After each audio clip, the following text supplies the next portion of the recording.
Assalamualaikum warahmatullahi wabarakatuh. Alhamdulillahilladzi hadana li hadza wa ma kunna linahtadiya laula an hadanallah. Asyhadu an la ilaha illallah wahdahu la syarikalah wa asyhadu anna Muhammadan abduhu wa rasuluh la nabiyya ba'dah. Allahumma shalli wa sallim wa barik ala nabiyyina Muhammadin wa ala alihi wa ashabihi wa man tabi'ahum bi ihsanin ila yaumiddin, amma ba'd. Qala Allah Ta'ala fil Qur'anil Karim, a'udzu billahi minasy syaithanir rajim. Bismillahirrahmanirrahim. Ya ayyuhalladzina amanu kutiba 'alaikum shiyam kama kutiba 'alal ladzina min qablikum la'allakum tattaqun. Al-ayah. Pemirsa kajianmu yang dirahmati Allah, alhamdulillahirabbil alamin, pada kesempatan yang mulia ini kita masih dipertemukan dalam keadaan sehat walafiat dalam rangka mengisi kegiatan-kegiatan di bulan yang mulia ini dengan penuh keimanan dan ketakwaan, sehingga tidak terasa kita sudah memasuki penghujung di akhir Ramadan ini. Semoga apa yang kita lakukan, kita amalkan, kita kerjakan selama bulan Ramadan ini selalu mendapatkan hidayah, pertolongan, dan tentunya kita berharap pada Allah Subhanahu wa taala selalu mendapatkan maghfirah Allah Subhanahu wa taala. Salawat dan salam selalu kita sanjungkan, kita persembahkan kepada Nabi besar Muhammad SAW sebagai uswah dan udwah kepada kita semua, sehingga kita berusaha untuk selalu ittiba terhadap apa yang dicontohkan, diperintahkan oleh Rasulullah SAW dalam kehidupan kita sehari-hari, agar kita dituntun menuju surganya Allah Subhanahu wa taala. Karena dengan kita selalu ittiba pada Rasulullah SAW, insya Allah kita akan mendapatkan mahabbah dari Allah Subhanahu wa taala, juga akan mendapatkan maghfirah dari dosa-dosa yang selalu dilakukan. Pemirsa kajianmu yang dirahmati Allah, pada kesempatan hari ini saya akan menyampaikan tema hakikat ibadah pada bulan Ramadan. Jamaah yang dirahmati Allah, kita sudah melakukan berbagai macam ibadah-ibadah di bulan Ramadan yang luar biasa ini.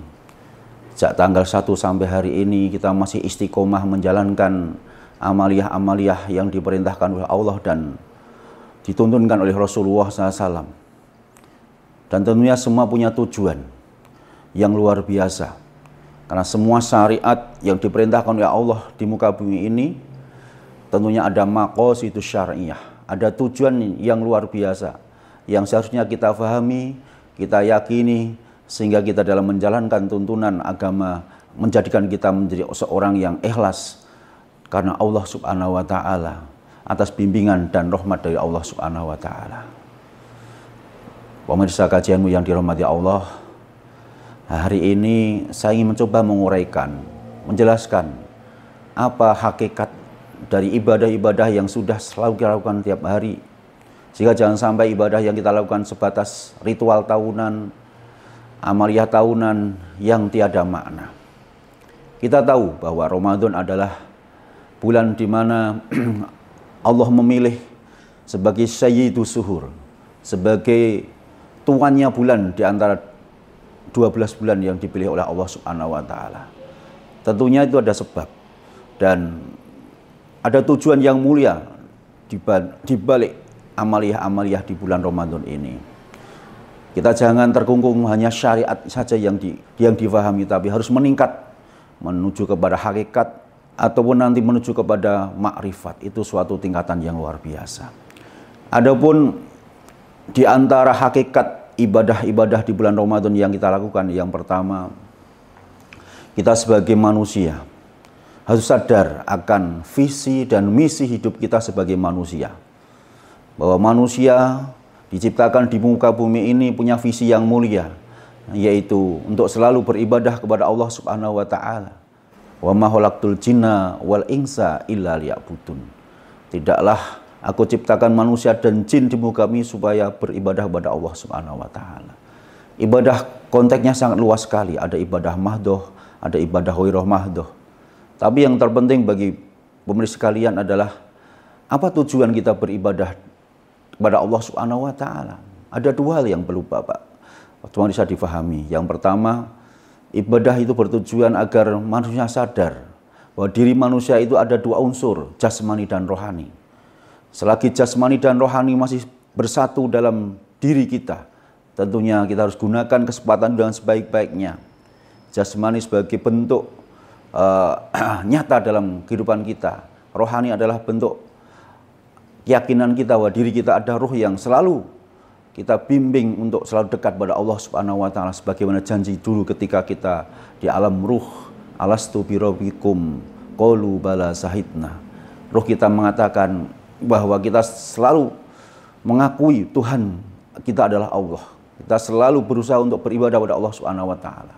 Nah, di bulan Ramadan ini apapun yang kita lakukan tidak lain adalah untuk karena Allah Subhanahu wa taala. Innas sholati wa nusuki wa mahyaya wa mamati lillahi rabbil alamin. Kemudian yang kedua, seorang muslim harus paham tujuan yang kedua adalah bahwa hidup kita ini tidak hanya di dunia. Masih ada fase-fase yang sebagai hakikat dari kehidupan manusia di dunia ini, yaitu fase menuju alam keabadian, yaitu alam akhirat. Kita semua sudah paham bahwa alam akhirat sebagai alam yang nyata, yang harus kita raih. Jangan sampai kita tertipu hanya urusan dunia, tapi akhirat itu sebagai tujuan kita, akhir kehidupan kita yang abadi. Pemirsa kajianmu yang dirahmati Allah, oleh karena itu, dengan kita menyadari hidup ini punya visi dan misi, seharusnya kita beribadah harus didasari mengikuti apa yang diperintahkan oleh Allah, dituntunkan oleh Rasulullah, dan tentunya harus didasari dengan ikhlas. Puasa Ramadan sebagai sarana kita untuk dididik oleh Allah Subhanahu menjadi pribadi-pribadi yang mukhlishina lahuddin, ikhlas karena menjalankan perintah agama. Hanya Allah yang tahu siapa yang puasa dan tidak, karena ibadah puasa adalah salah satu ibadah yang bersifat siriyah, yang tahu hanya Allah dan diri kita. Untuk itu kita selalu berusaha untuk mempertahankan keikhlasan kita sampai di akhir penghujung Ramadan nanti.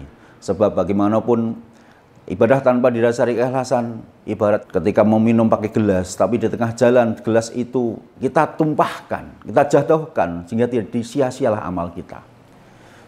Selanjutnya yang kedua, hakikat kita menjalankan ibadah-ibadah di bulan Ramadan adalah bahwa sebagai orang yang beriman, orang yang menganggap beriman kepada Allah Subhanahu wa taala harus selalu siap diuji apapun dari Allah Subhanahu wa taala sebagai bukti komitmen kita, pengakuan kita sebagai seorang muslim, seorang mukmin. Kalau kita diuji Allah, berarti Allah sayang kepada kita. Allah akan mengangkat derajat di sisinya dengan derajat tingkatan sampai nanti maqamam mahmuda. Puasa adalah ujian yang berat.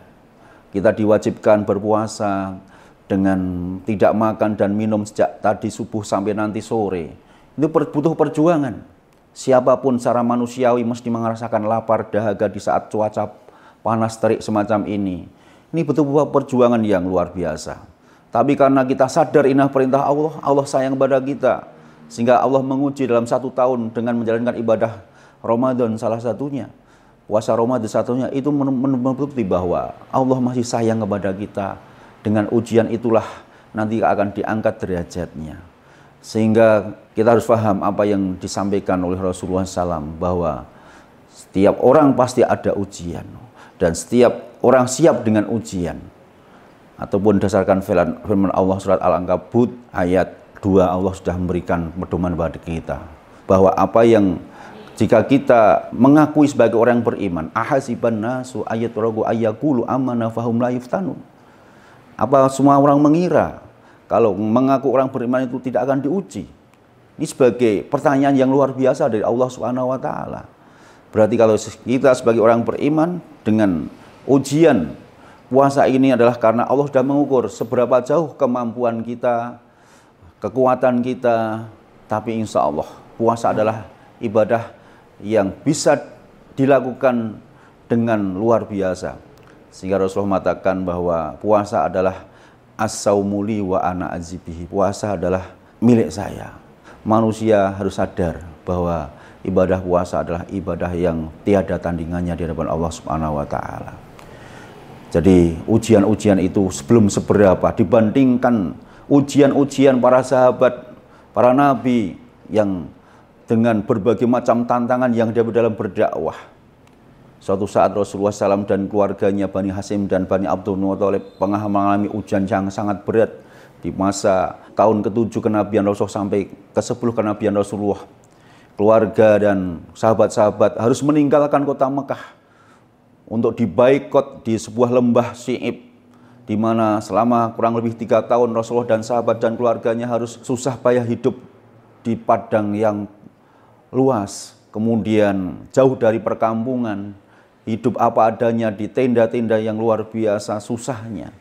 Itu betapa beratnya 3 tahun makan apa adanya, bahkan sekelas Rasulullah pernah makan daun-daunan yang tumbuh di sekitar padang pasir itu. Itu membuktikan bahwa orang itu imannya kuat, berarti ujiannya harus siap dengan ujian yang kuat. Dan seandainya itu berupa musibah, tentunya kita kembalikan kepada Allah Subhanahu wa taala. Wa ma asaba min musibatin illa biidznillah. Apapun musibah yang ditembakkan pada kita semua atas kehendak Allah. Puasa adalah ujian, kesabaran, ketabahan, sehingga kita akan menjadi imannya kuat, ketakwaannya meningkat, sehingga kita akan menjadi orang yang la'allakum tattaqun, orang yang teguh dalam menjalankan perintah Allah dan menjauhi larangan Allah, sehingga kita berusaha menghindari perkara-perkara yang menjerumuskan kita menuju nerakanya Allah. Pemirsa kajianmu yang dirahmati Allah. Kemudian yang ketiga, bahwa hakikat kita menjalankan ibadah-ibadah di Ramadan adalah manusia tidak lepas yang namanya dosa, tidak lepas dari yang namanya salah. Kullu ibni Adam khotoun, setiap anak Adam pasti punya salah. Wa khairu khoti'ina at-tawwabuna, wa sebaik-baik orang yang salah adalah orang yang selalu mau tobat di hadapan Allah Subhanahu wa taala. Lah, ibadah-ibadah di bulan Ramadan ini semua nuansa pertaubatan kepada Allah Subhanahu wa taala. Ada yang bersifat wajib seperti ibadah harian, sholat wajib, itu sebagai bentuk pertaubatan yang bersifat harian dari waktu sholat dengan waktu yang lain.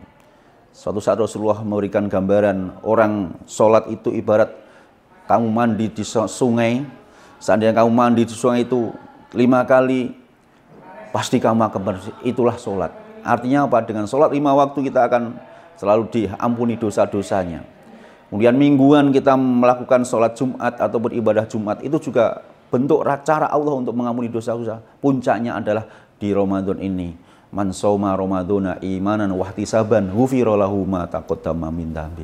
Barang siapa yang menjalankan ibadah puasa dengan iman, penuh keimanan dan kesungguhan untuk menggapai ridha Allah, maka Allah akan mengampuni dosa-dosa kita. Termasuk kita malam harinya menjalankan qiyam Ramadan. Itu juga sebagai bentuk cara kita untuk minta ampun Allah Subhanahu wa taala. Sehingga nanti di akhir Ramadan ini kita akan dilahirkan menjadi manusia baru yang terlepas dari dosa-dosa kita. Dalam hadis diterangkan, Rasulullah menerangkan bahwa Allah sudah mewajibkan puasa Ramadan. Saya sudah menyunahkan qiyam Ramadan atau salat tarawih. Barang siapa yang menjalankan puasa, menjalankan qiyam Ramadan dengan penuh ihtisaban, mengharap ridha Allah, mengharap pahala dari Allah dan dimudahkan di yaumul hisab nanti, maka dia akan keluar dari dosa-dosa ataupun dibebaskan dari dosa-dosa seperti anak yang baru lahir dari seorang ibu.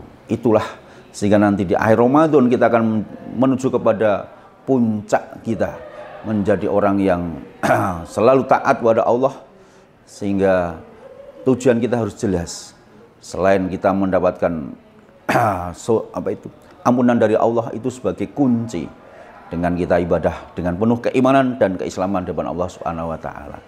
Kemudian yang keempat, dengan ibadah Ramadan kita akan dituntun oleh Allah Subhanahu wa taala menuju surganya Allah. Puasa adalah bentuk mujahadah, kesungguhan kita untuk menjalankan perintah Allah, menjauhi larangan Allah, sehingga di situ butuh riyadhah, usaha. Usaha untuk apa? Dekat dengan Allah, dengan kesabaran, keikhlasan, ketabahan.